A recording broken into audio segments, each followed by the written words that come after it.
Okay, so this is Module 3, Beyond the Financial Statements. So with this module, the idea here is to provide an overview of the importance of reporting the non-financial information to reflect the value added by cooperatives. We also review the 7 principles of cooperatives, and we introduce various performance reporting frameworks. And we also consider how cooperatives can reflect community and or environmental impact. So with this module, we want to be able to look at the importance of the non-financial performance reporting and the various frameworks that cooperatives can utilize to provide the non-financial information. So in particular, we have a look at International Integrated Reporting, R30 used to be called Reporting 3.0, and Accounting for Cooperative Transformation Act, which is a CARC initiative. And if we want to be able to describe how cooperatives can understand and promote the work that they have done or could do in their communities and environmentally. So one of the themes running through this module is the importance of helping cooperatives tell their story. And the 7 principles, of course, is one way they can do that. So cooperatives can really tell a lot of their story through non-financial KPIs. And of course, a lot of for-profit enterprises also use KPIs in their annual reports. And if you look at the TD Bank, it's a really good example of a lot of great KPIs that they use that could actually be used by cooperatives and credit unions as well. But although cooperatives could report on the 7 principles, not many actually do. But in my research, when I've looked at annual reports, I found lots of situations where they reported on various initiatives and activities that could have been correlated to some of the 7 principles, but they didn't actually present them in that fashion. So it's important to use that non-financial information to reflect the value added by cooperatives as a way to differentiate, of course, from investor-owned businesses.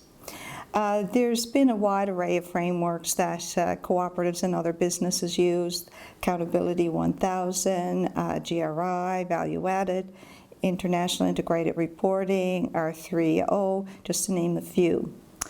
So cooperatives are starting to adopt, as well as those older frameworks, some newer ones such as the Integrated Reporting and R30. But I think it's important to consider, are co-ops using these frameworks because it's really helping tell their story, or is it a case of copying the latest and shiniest, the newest things that investor-owned businesses are using? So I think that's important to think about. So in Canada, I would say that Vancity and the Cooperators are probably the leading examples in terms of innovative and meaningful cooperative reporting. And there's a video that's included in this module with Julia Robbins of Vancity, and where she's talking about their approach.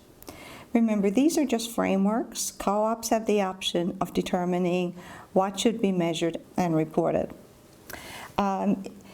It's also important to consider data validity and comparability, particularly regarding benchmarking. Do you want to compare co-ops to other co-ops, or do you want to compare co-ops to other investor-owned businesses? What would be the most appropriate way for the organization to measure its performance? There's no right or wrong answer to that, of course. But currently there's really no publicly available benchmarks to compare cooperative performance. There's lots of privately available benchmarks that have been developed for various industry associations, but they're generally not publicly available. Also, there's a lack of attention on measurement related to the United Nations Sustainability Development Goals. And I'm also working with a colleague, Dr. Daniela Senkel at University of Guelph, and we're looking at integrated reporting at a cooperative in terms of how it's impacting their thinking. So we're moving beyond what it is they're reporting to the next step. How is it actually impacting how they're thinking and how it's shaping their performance? So I want to talk for a few minutes about ACT, which is an acronym for Accounting for Cooperative Transformation. So this is a project led by CARC, and if you can't remember what that acronym is, it's the Center of Excellence in Accounting and Reporting for Cooperatives, which is a center that I'm the executive director of. And we led it, but it was done through participatory action research, which means we didn't decide on what would be measured. We actually engaged volunteer cooperatives to participate in the project, and they actually chose it. So we'd say ACT was developed by co-ops for co-ops. So the participants chose 20 indicators that reflected the United Nations SDGs as well as linkage to the 7 principles where feasible. So we didn't have linkage to all of the principles, but most of them are there. So this will eventually provide cooperatives with benchmark data to help them evaluate their performance relative to their peers. And we did a pilot on this with small, medium, and large co-ops operating in urban and rural areas right across Canada, and we included cooperatives from several different industrial sectors. So we got a good cross-section of cooperative types and cooperative regions. And there's more information on that on the CARC website. So in terms of how the 20 SDGs were identified, so there's 17 SDGs, but we came up with the help of our participants, with 20 particular measures or metrics. So we started off with over 400 potential SDG metrics from a wide array of sources. So then we used 4 criteria to kind of narrow this down, because 400 is obviously too many. So we looked at each one in terms of, was it important for the stakeholders? Is it actually feasible to get the information? We looked at relativity, so by that I mean, did you need one particular metric in order to calculate another one? And is it sector specific? So we, with the help of our participating co-ops, we narrowed down the 400 to 50. So then we did a survey from the participants, and they narrowed this down again down to 25 from 50. So then we took the 25 metrics and sought wider feedback from the wider cooperative community, and with that initiative, and we were helped by the Apex organization, Cooperatives Mutuals Canada, so they sent it out, and then other co-ops weighed in on this, and we managed to get it down to 20.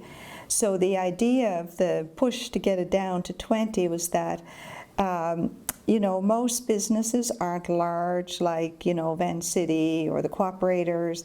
Most cooperatives, small to medium-sized co-ops, don't have, a team of analysts crunching numbers. So it's got to be something that's realistic, where it doesn't take like a lot of time and effort to come up with the information. So that's why we were really pushing to reduce it to 20.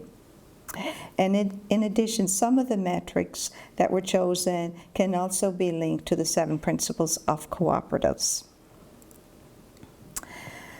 So the reporting of, the non-financial reporting has really evolved in the past few years.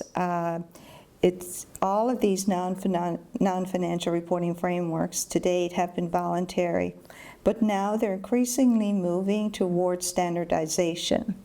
So we have an organization, the International Sustainability Standards Board.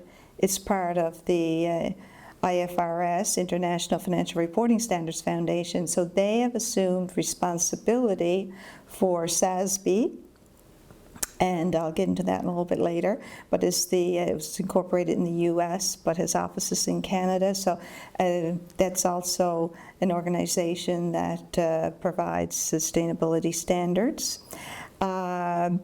So what's the most recent thing that's happened? And as of the recording of this video, and this is constantly evolving, but as of June of 2023, the International Sustainability Standards Board has issued the first of its IFRS sustainability disclosure standards. So one was about the requirements for disclosure of sustainability-related financial information, and the other one is about climate-related disclosures. So just going back to SASB again, that's been in existence since 2011. It's a nonprofit organization, and it was designed to help businesses and investors develop a common language and financial impacts of sustainability. So SASB guides disclosure of financially material sustainability information by companies to investors. So it wasn't designed for co-ops, it was designed for investors. As all of these frameworks really were designed for investor-owned businesses, it's just that a number of them have been adopted by co-ops because of, really it was because of a lack of another framework to, that's really what happened. So SASB is quite a comprehensive system. They have standards for 77 industries, and they identify environmental, social, and governance, ESG issues that are most relevant to financial performance in each industry. So now also under guidance from the International Sustainability Standards Board, the ISSB, they've now, in addition to taking on responsibility for SASB, they've also assumed responsibility for international integrated reporting. And of course, these can be used alone or in combination, depending on the needs of the business.